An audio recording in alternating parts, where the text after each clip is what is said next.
Le capitaine Kevin Daumont-Grenier, originaire de Saint-Raymond de Portneuf au Québec, Snowbird 5, second centre-arrière, s'est éjecté de son avion CT-114 Tutor avant la performance des Snowbirds à Atlanta, durant les répétitions donc. Le capitaine Daumont-Grenier a réussi à se rendre au sol sans blessure.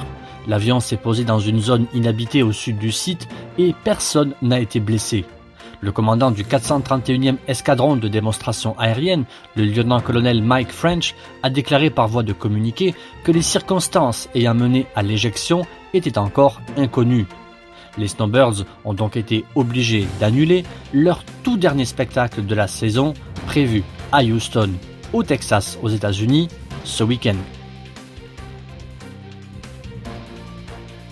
Julie Payette, gouverneure générale du Canada et commandante en chef du Canada, a de façon symbolique reçu cette semaine à Ottawa des mains du camarade Thomas D. Irvine, président national de la Légion royale canadienne, le tout premier coquelicot. En effet, la campagne nationale du coquelicot 2019 de la Légion royale canadienne débute chaque année le dernier vendredi d'octobre. Et cette année, elle débute donc cette campagne ce 25 octobre.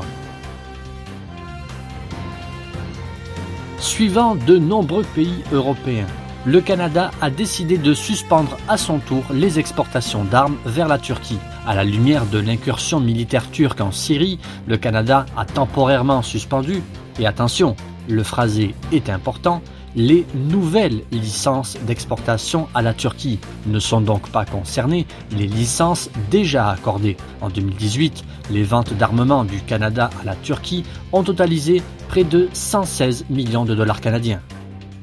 En quelques jours, les forces turques et leurs supplétifs syriens ont conquis une bande frontalière de près de 120 km. Des centaines de personnes ont été tuées et 300 000 autres ont été déplacées depuis le 9 octobre, selon l'Observatoire syrien des droits de l'homme, l'OSDH. Les forces kurdes et Ankara se sont mutuellement accusées de violer une trêve dans le nord-est de la Syrie.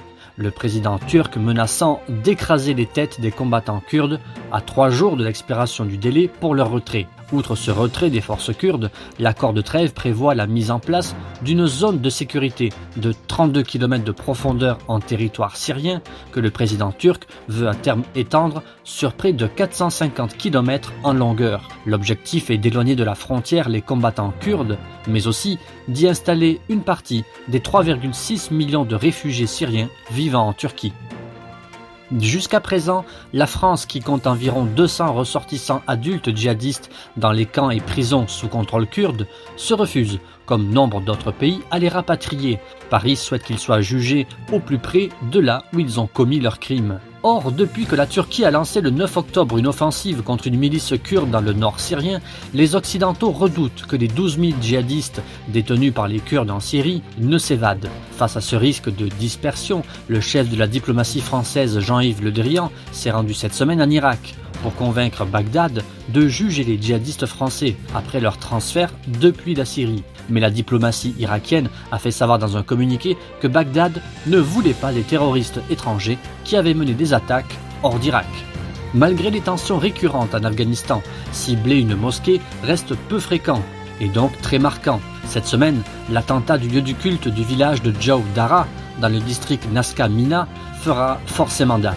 Le nombre de victimes de l'attaque contre une mosquée dans cette province de Nangarhar, en Afghanistan, perpétrée vendredi, s'est élevé à au moins 70 morts, a indiqué le porte-parole du gouverneur de la province de Nangarhar, Ayatollah Khourghani, faisant remarquer que des dizaines d'enfants figurent parmi les victimes.